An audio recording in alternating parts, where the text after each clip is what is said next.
recording archived for future viewing. If a participant wishes to speak, can they please raise their hand in person if sat in the chamber, or use the remote raise hand function located in the bottom left-hand side of the screen. This will put you in the speaker queue accordingly. When subsequently invited to address by me, please then press your activation button in the bottom centre of your screen. Please be patient and aware that there will be a small time lag and that you do not need to press the button again. The response of the system is not instant. If the button or desk microphone changes to red, then it has responded. If a participant raises their hand via the remote function and is not subsequently invited to address by me, could they please turn their camera on to indicate or place a message in the chat function. When invited to address by me, please could all participants ensure that their microphone and camera is on to ensure they can be seen and heard when actively participating. If this is not possible for any reason, please bring this to the attention of myself or the Democratic Officer as Amy as soon as possible. Once you have participated, please remember to turn your activation button off as not to delay other participants from coming onto screen and to avoid any background noise or feedback when other participants are speaking. Please ensure that all debate is raised verbally and not via the chat function for the sake of the recording. The chat function may be used to highlight any technical issues and or to grab the attention of myself or the Democratic Services Officer. If any participant has difficulty hearing or being heard when they are addressing the committee, then they should let me or Amy know. If a remote committee member has a prejudicial interest and is therefore required to withdraw from the meeting, the Democratic Service Officer will place the participant in the virtual waiting room until such time that the interested item has concluded. Please do not close your browser window whilst in the waiting room, as the Democratic Services Officer will bring you back into the meeting automatically when appropriate. If an electronic vote is called during the course of the meeting, then advice on how to participate will be given accordingly to committee members with voting rights at this time. Okay, I hand it back to Amy, please. We have apologies for absence to start. Yes, Chair. Apologies have been received from elected members, Councillor Campbell, Gilligan, Hanks, Lynch-Wilson and Rees-Thomas. For your information, Chair, Councillor Cave will be hopefully joining us shortly. From the Town and Community Councils, apologies have been received from Barry Town Council, Llandoch Community Council, St Athan Community Council and Sully and Lavernock Community Council. So unless anybody has joined very recently, those councils are not currently represented. Apologies have also been received from Dinas Powys Community Council from Councillor Keith Hatton, but the council is represented by Councillor Malcolm Phillips today. Apologies also from Julian Radcliffe for Awenny Community Council, but the council is represented by Councillor Helen Baker today. Apologies received from Councillor Steph Bonnar from Llanfair Community Council, but their council is represented by Liz Locke today. Apologies also received from Llanmaes Community Council, Councillor Mark Naresberg. However, the substitute representative, Councillor Green, is present this morning, and also Councillor Graham Smith. And finally, Chair, apologies received from Councillor Partridge for St Donat's Community Council, but Councillor Gareth Halliwell is representing this morning. Thank you. Right, thank you very much. To receive declaration, Ian, go on. Just to note that Councillor Nick Hodges is present with me in the room this morning. Nick, if you want to just put yourself in shot. Hello. Okay. Yes, thank you. Thank you. All right, item 2, to receive declarations of interest and the nature of such interest, please. Chair, you've got someone raise their hand, Councillor Perks. Thank you. Sandra. Hi, thank you, Chair. Just to say that Councillor Bronwyn Brooks will be trying to come on a little bit later for Barry Town Council. Okay, thank you very much. Right, if there are no declarations of interest, then can we go to the report of the Electoral Registration Officer, please, for the community review? Yeah, thank you. Chair, can you hear me, first of all? Yes. All good, okay. I'm not going to spend significant amount of time going through the report because members will have seen it. Members will have seen it in a previous style as well when it was reported to the Vale of Glamorgan Council recently. The report follows very similar lines. It gives you an executive summary of the process that has been followed to date.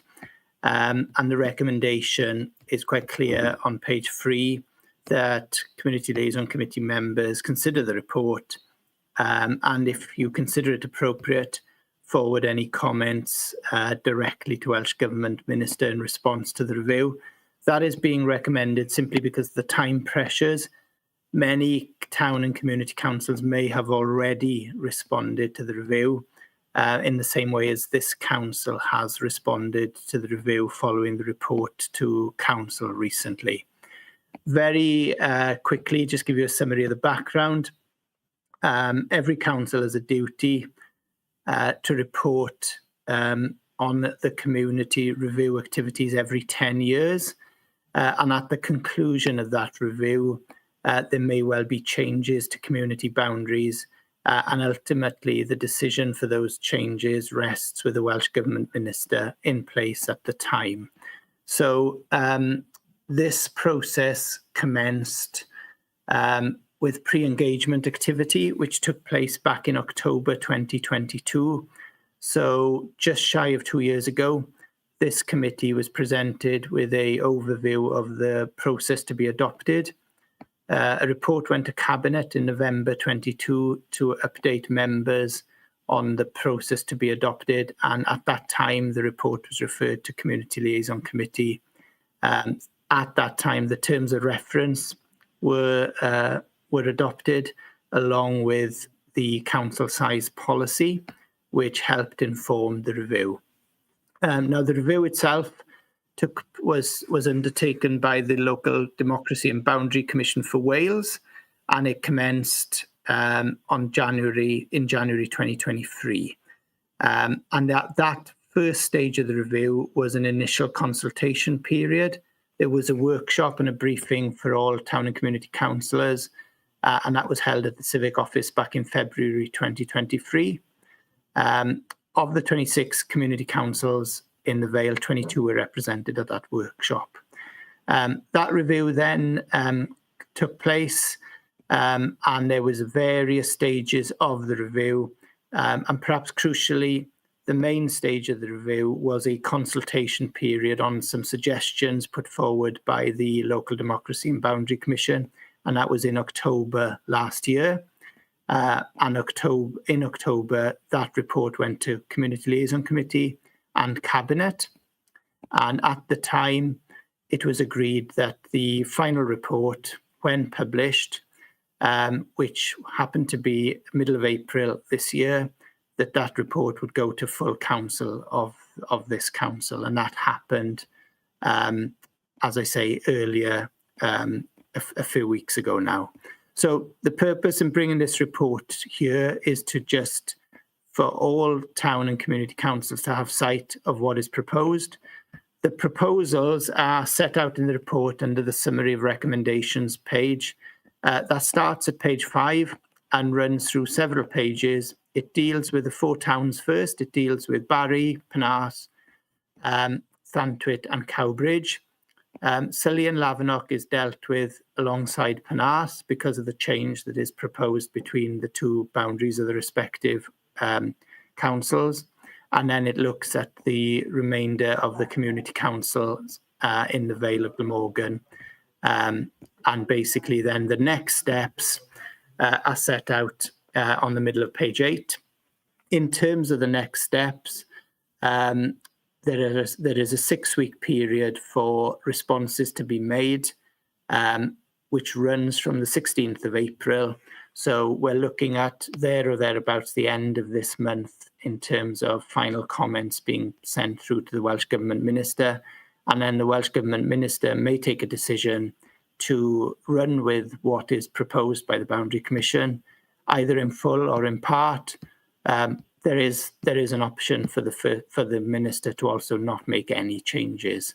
But ultimately, it is a matter for her to consider once she has final comments through from anybody who wishes to make comments on the review that's happened. So hopefully that covers, in summary, what's in the report. And really, Chair, it's open to members of this council to now make any comments that they wish, share their comments that they are going to make in response to the review or may have made. So that's it for me for the time being. Thank you. Thank you for that.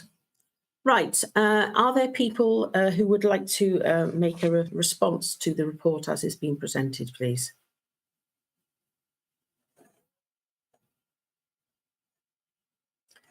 I'm sorry, I can't see any hands up. If you could come on screen and put your hand up, please. I believe somebody who's connected under Spare 14 has their hands raised first for you, Chair. Can I just check the name of the individual, please? Is that Mark Chair, Wilson? if you look at the, yes, it is, Chair. I'm just giving you advice. If you look on the yellow button, there's a yellow button by each name. Go on the list side, see the list, all right? I can't even Look see at the list. names, and you see that if you press the list button, so the chat button on the narrow screen, on the right-hand side, you've got list, chat, and vote. Right, you're quite right. Thank you very much. Right, so Spare 14, who is that, please? Okay, well, until that person identifies him, herself, then Graham Smith, please.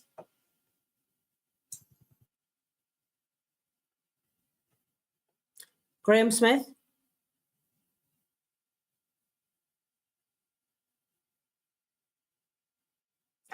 Go ahead and speak. Hello, Mr. Smith. We can see that you've come on screen. We can't hear you at the moment.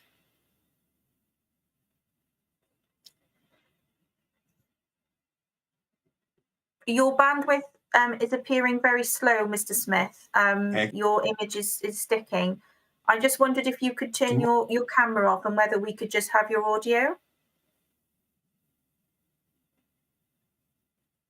Morning. I'm afraid it's still sticking, Mr. Smith. Could you turn your camera off for me? You hear? We're only getting a sticking audio, I'm afraid, Mr. Smith. Okay. It may be that if you have any other programs running on your device at the moment, or if you're able to move closer to your broadband connection, it might improve things. But if you'd like to turn your camera off, that could also help with your audio.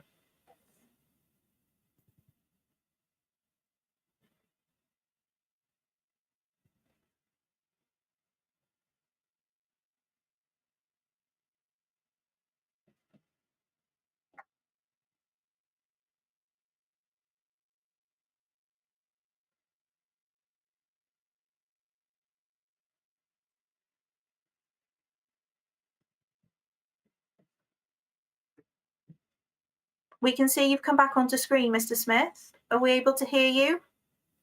If you press the camera symbol next to your request to speak button, that should turn your visual off, which will hopefully help with your audio quality.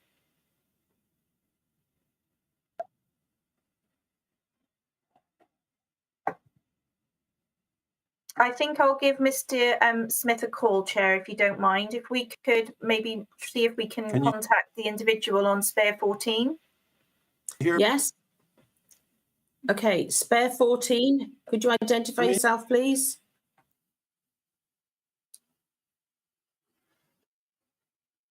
No, you're still very, very slow, Mr. Smith. Do you want to turn your camera off?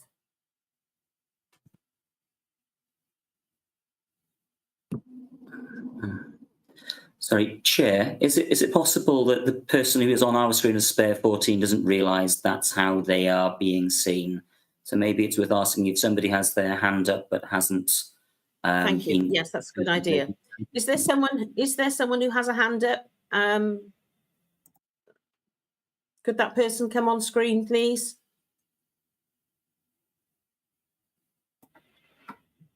So that person, if anybody has pressed the raise hand button in the bottom left-hand side of the screen, could they press the large red activation button in the bottom centre, please.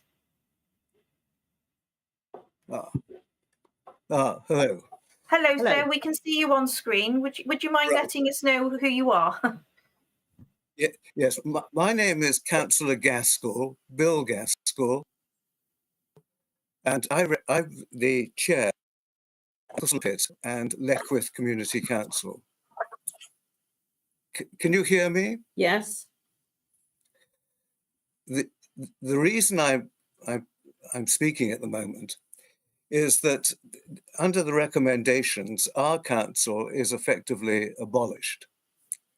And we are, what is left of it is amalgamated with Landoc, with one councillor for Mickleston and one councillor for Leckwith. And we are admittedly a small council, a small rural community, or two rural communities on the edge of Cardiff. And our interests are not identical with those of Landoc, which is an urban community, really a suburban community forming part of Cardiff running into Penarth. And we look with some sadness at the prospect of our community council simply being abolished, and what we would regard as a considerable underrepresentation in the new authority that we're being part of.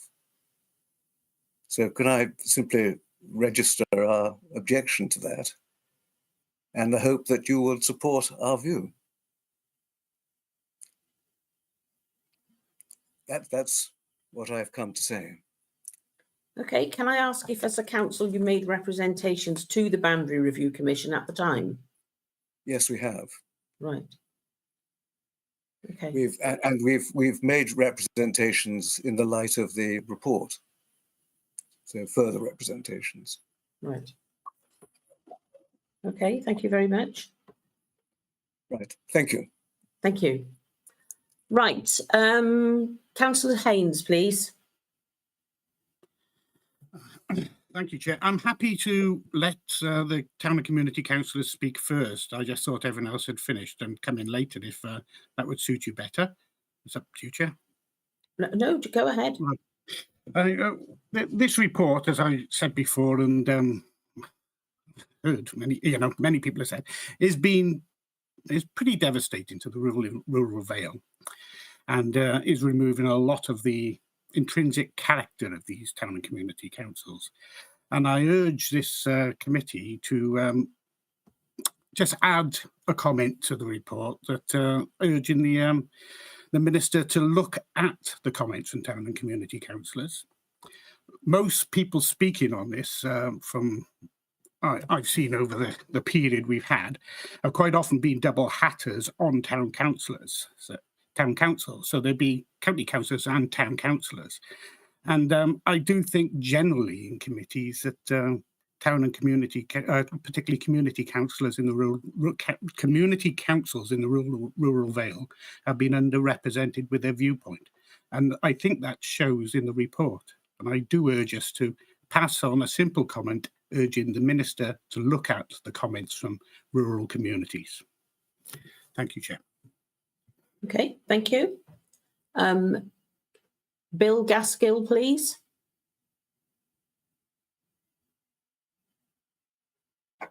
I think Mr. Gaskill had previously spoken and may have a legacy hand, Chair. Right, okay, thank you. Councillor Green.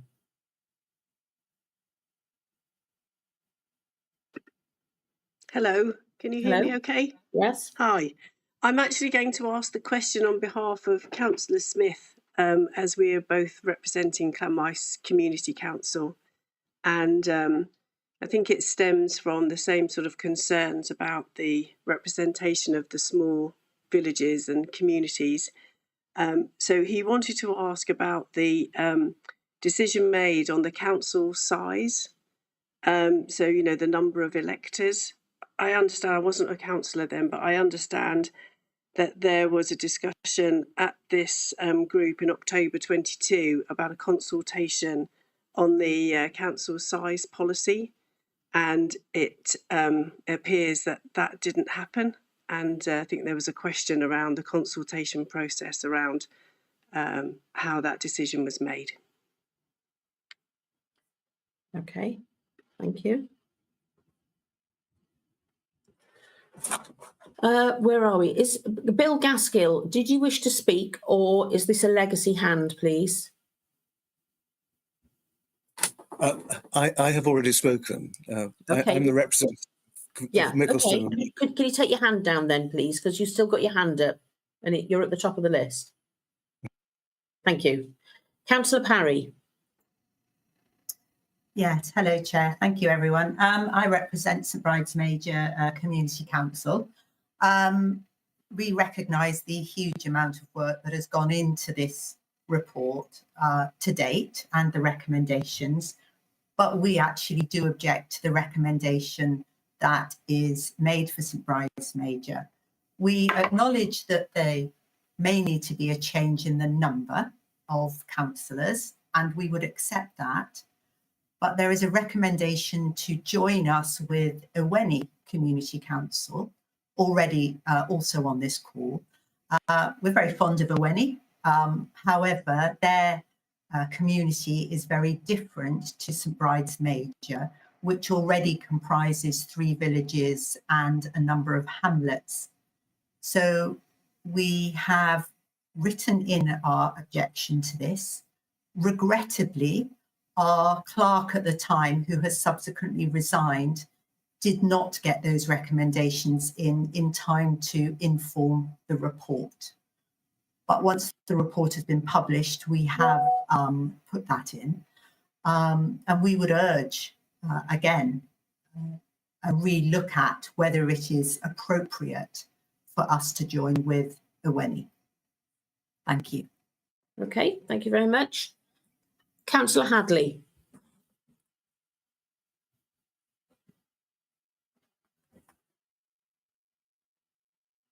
Councillor Hadley, please.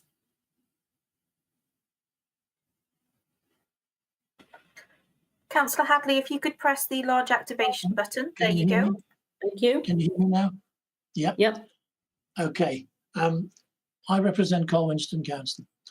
We would like to register that we're most unhappy with the result that has come out of this. We feel that we will lose more than will be gained by any merger. We fail to see any benefit from merging with Llangan and St Mary Hill. We are an independent little unit. We operate with a very good council. We've had compliments from all the people who've seen what we do. We have achieved quite a lot in what we've done in recent times, and we feel we will lose that. As councillors, of course, we don't get paid. We put in a lot of time and effort, and in some cases, money, effectively put money into it in kind. And we feel that what will happen now is that it will be diluted. And I would like for Rob Thomas to actually say what he thinks the benefits are, in his own words, not from the report, but what does he believe the benefits are by getting rid of good, useful councillors and ending up with a one sort of size fits all for the 4 villages that will be merged together. Thank you. Okay, thank you. Councillor Shaw.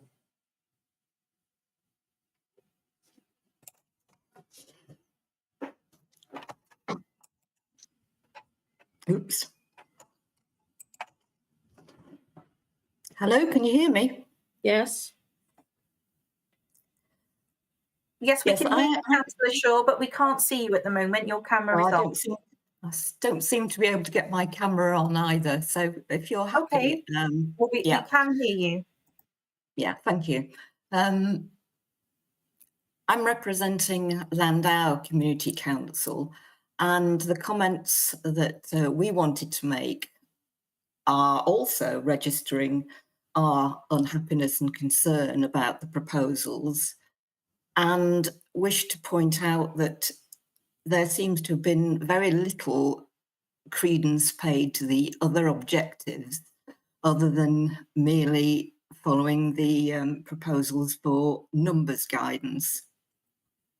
The fact that the consideration and review was meant to reflect local identities, we feel is something that's been completely lost. Landau is moving from 3 wards to 6 wards, all being covered, one of which includes 3 small villages. And we don't think we have interests in common completely. We do have some interests in common, but not completely. There's quite a distinction between Landau and the others. For example, Landau has 2 major classified cross-vale routes from the M4 going through it. It's got 2 large business parks with 100 businesses in them. It's got the household waste sites. It's got 2 racetracks, and it's got a holiday park. So we get lots of highway matters and planning applications, which is not necessarily the case with the others.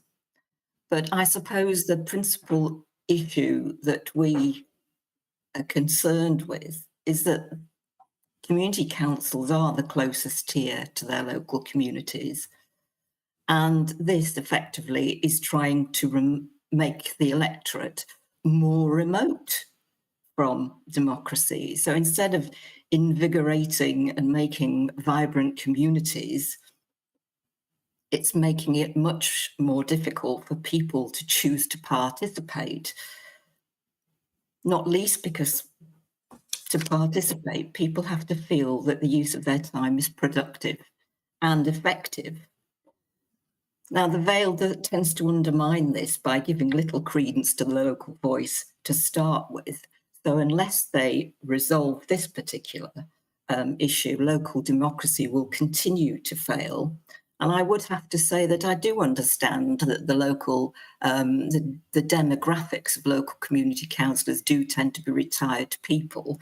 But you're not going to encourage youngsters to participate if they feel that their voice isn't being heard. And I have to point out that the fact that this meeting was timed for 10 o'clock on a weekday has meant that even with the demographics that there are, quite a lot of people have had to apologise because they can't attend this meeting. So I would put it to you that you're looking at the wrong ball in terms of improving local democracy.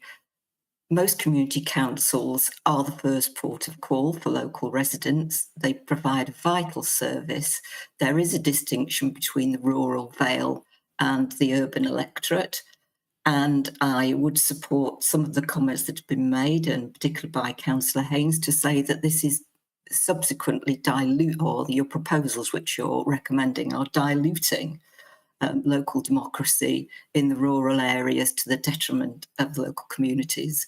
I think I've said it all that I need to. We have put an objection in, and with no disrespect to the other 2 councils which Landau is being proposed to go in with, we do think we are different and we would wish to remain as we are.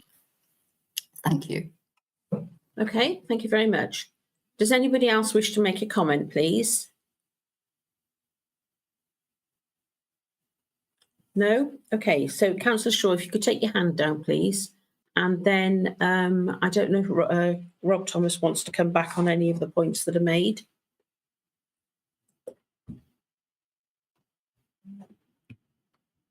Yeah, thank you, Chair. Just picking up on a few of the comments that have been made. Quite clearly, this council has already responded to the consultation in that the report went to full council. There was a lengthy debate at full council, and the recommendation that was before full council was agreed and it was resolved. So those comments have now gone into the Welsh Government Minister, because we are duty bound to respond to that consultation in time. I'm really pleased to see that I think every single person who has spoken this morning has also indicated that their community council has responded. So that's positive.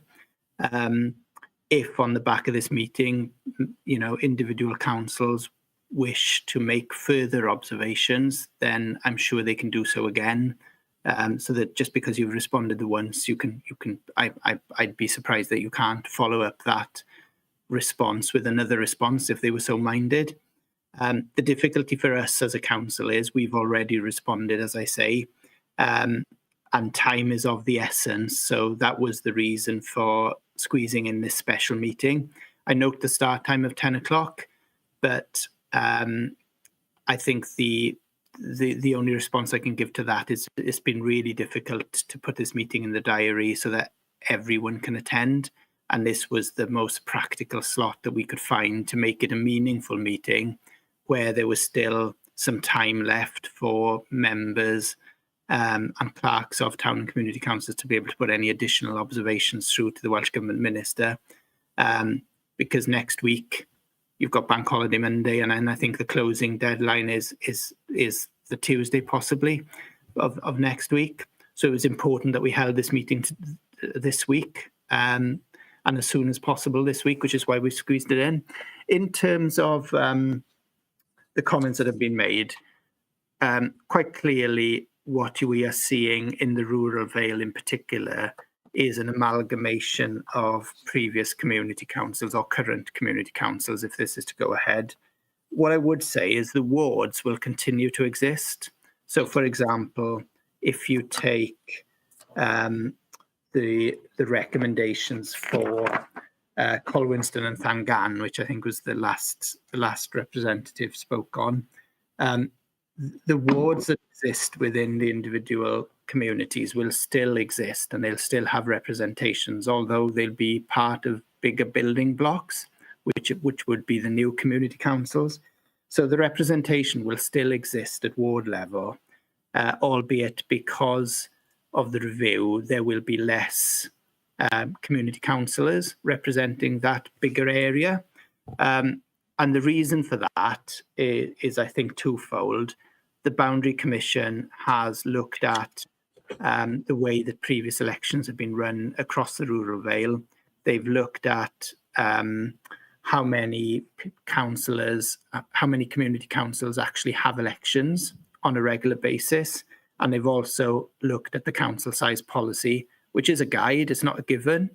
It isn't a hard and fast rule. It has been used purely as a guide. And what they are, I believe, seeking to achieve is a level of representation that is relevant to the particular areas, having regard to the fact that in many of these areas up until now, elections have been quite few and far between. So they would argue, I suspect, if they were on the call, that this would improve democratic accountability in a lot of our community areas, that what we will see is people standing for election and elections having to be contested. And I know there'll be different views on this, but I know that is a view that's been expressed many times during the last 2 years, whether it be at this committee meeting, whether it be at council, or whether it be through the cross-party working group that was established to help guide the council in terms of feeding into this review. In terms of the council size policy, that was a matter that was brought to the attention of town and community councils back in October 2022, where there was an overview given. The council size policy was attached to the terms of reference at the time. It went to Cabinet, and that report went to all town and community councils in the Vale of Glamorgan area. The terms of reference were appended to that report, and there was an initial consultation undertaken as part of the start of the process, and that was commenced in February 2023. So that council size policy was shared at an early stage, and there was an opportunity to feedback on it at that time. And the Boundary Commission, of course, had to accept whether that council size policy was fit for purpose at that time. So that would have been part of the initial work that was undertaken as part of this review.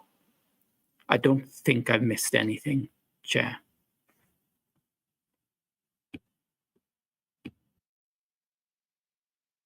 I think you're on mute, Chair. Yeah. Councillor Wilson and then Councillor Hadley. Thank you very much, Chair. I'd like to move a recommendation that we note the comments made today by the representatives, especially of the town and community councils, and I move that we note it. Thank you. Do I have a seconder for that, please? Councillor Perks. Yes, I'm happy to second, Chair. Thank you. Okay, Councillor Hadley, please.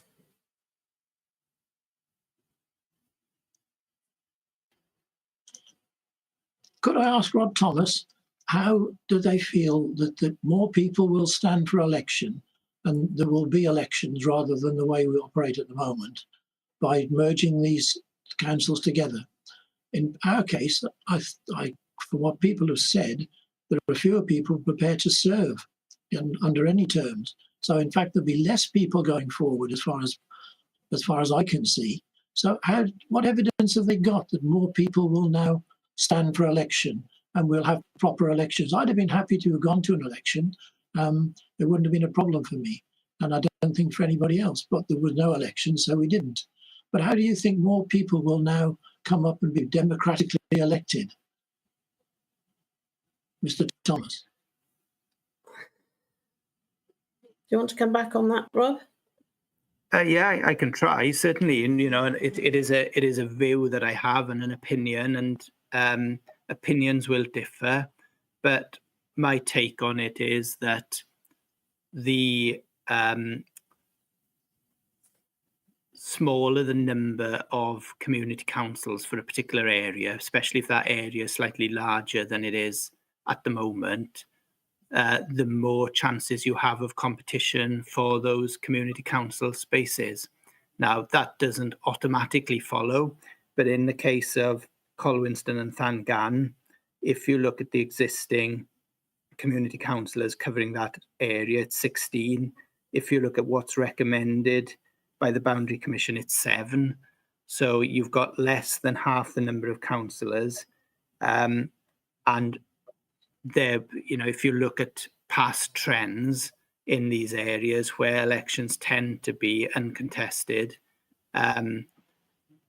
there is more chance of having an election with people standing for election against one another if you've got less councillors. That may not always be the case, but there is a greater prospect of that happening, in my view. Others will have a different view. Okay. That's one of the problems. There are opinions, but nobody seems to have established any what you could call real facts about this sort of thing. It's as though people want it to be like this so that they form an opinion that makes it that way. I'll shut up now. Thank you. I think we're just going to have to wait and see what the next set of elections brings, aren't we? Thank you. So, Councillor Perry. Yes. Good morning. It's not often I say that at these meetings, is it? And I agree that it's unfortunate this is in the morning. 4 o'clock was a bit early, and 10 o'clock in the morning is very early. With my own community council, St Nicholas Bombleston, we are one of the beneficiaries of the change, because we are going to have the hamlets that have always been associated with St Nicholas and Bombleston come into the community council, making us a more coherent community and giving us those economies of scale. In terms of representation and membership, we are probably the most democratic community council in the UK, because we've had a vacancy since 2014. So anybody who wants to get involved could join since 2014. So we're kind of glad that we're going to have more people to potentially come forward. But there is a problem with people wishing to be a member of the community council. And I think some of the reasons, and I came late, but I already heard Councillor Shaw, for example, give some of those reasons as to why we struggle to get membership. And I think it's the political parties that really, really want to have smaller numbers of community councillors. We had a paper candidate put forward by a political party at the last election, and there was obviously no election, and that person was disqualified 6 months after the election. So yes, we hadn't potentially we had an election of paper candidates, people who put forward by parties who'd got absolutely no interest in the community and no interest in actually serving. So it is a struggle to get people. We leaflet for new members. We still can't get new members. We have had a younger demographic than most. We've had people on maternity leave. We had 2 people on maternity leave. The maternity leave ended and they left. So you've got to replace them. So then we've had other young people come and get new jobs and leave. So we are probably the youngest community council, but that then gives us a huge turnover of members because they're here for a short time and then they go, even in St Nicholas, which is demographically an older population. So I've got lots of people to say they're too old, too busy, and again, too old, too busy. And when we do get younger people, they come along, they serve for 12, 18 months, and then they move on, whether they've got a new baby on the way or maternity leave's ended. So it is a big, big problem. And reducing the number of councillors wouldn't solve this problem, and it wouldn't make us any more democratic, but it would actually decrease diversity, something I've said from the beginning. So although I welcome some of the amalgamations and the changes and the fact that my community council is going to grow and benefit from that, I do not see that there is actually a benefit in having fewer elected members of town and community councils. And so I've got Lancarvan with my other hat on, and they're losing a few members, and I don't really see the benefit of that. And I do know that I'm short of manpower here, and there's only me doing leafleting at the moment. That's 500 leaflets I have to get out. So hopefully when I get new members and new dwellings, I get some more members who can do leafleting. So that's been overlooked, where you've got active town and community councils covering the ward.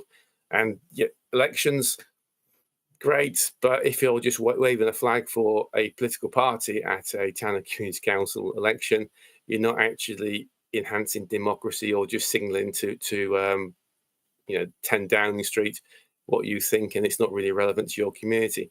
So I'll apologise for not being here at the very start, and I'll leave you with my thoughts for now. Thank you, and enjoy the rest of your days. Thank you. Councillor Halliwell. Oh, is it Councillor? I don't know if it's Gareth Halliwell.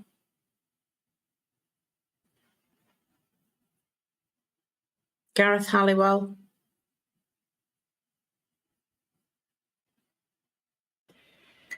If you could press your large activation button, please, Mr. Halliwell, in the centre bottom of your screen. That one there, is that okay? Thank you. Thank you. Councillor Halliwell from St Albans. I'm just endorsing and supporting everything that's been said so far, particularly the point made by Councillor Perry just now and Hadley earlier. I'm not too sure that democracy is aided by reducing numbers. We've tried to co-opt councillors over the years. We've really struggled. It ends up being somebody having their ear bent to try and almost oblige them to help and turn up and join us. Youngsters particularly are not interested. And we've had our elections the last 2 or 3 sessions. Virtually everyone's become returned unopposed, which is a shame, but that's the fact of the life. I'm not too sure that reducing numbers will help that. And the other point, maybe others, about the essence of rural life and representation is important. If you want to do it, you'll sign up and you'll help. If you don't want to, you won't. I'm not sure that having fewer available and fewer around, as will be happening to us, is going to help the situation. So I'm just really not sure that this is enhancing democracy. That's all. Thank you. Okay, thank you. Councillor Summers.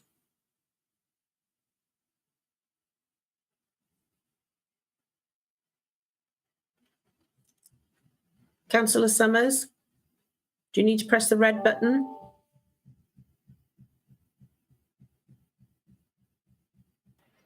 We can see you on screen, Councillor Summers, but we can't hear you. Are your camera and microphone turned on, please?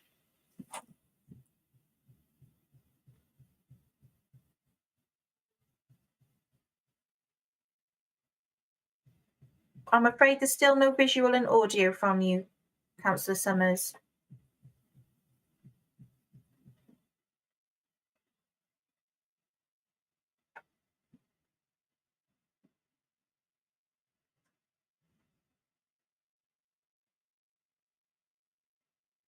I'll contact Councillor Summers, Chair, if you would like to continue. Okay. Does anybody else wish to? Oh no, are we here? Does anybody else wish to make a comment, please?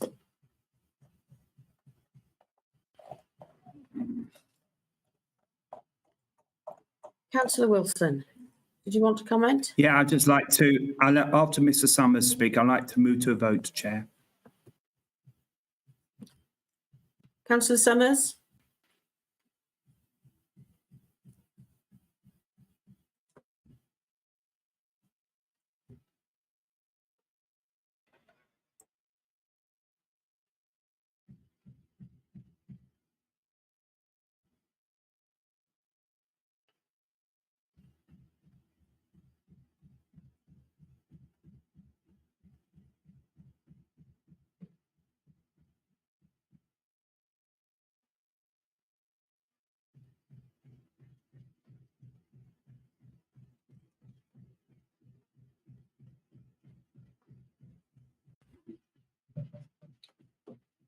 Does anybody else wish to come in at this point?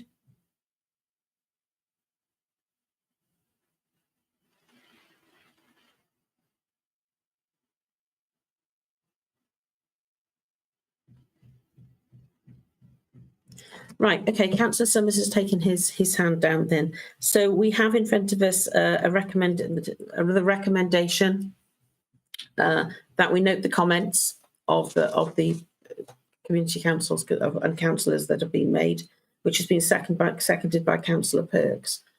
Are we happy to accept that recommendation, please? I think, Amy, is it only Vale councillors that are allowed to vote on this?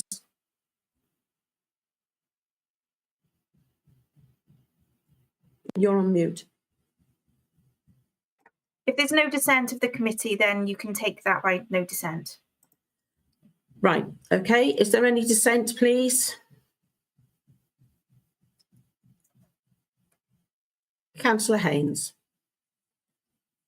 The comments, all comments were noted, including mine. I wasn't clear whether it included all comments. Yes.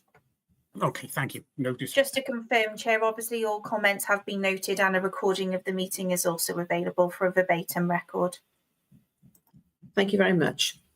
Okay, so if there is no dissent, then the recommendation is accepted. There is no other business today that I've been notified of.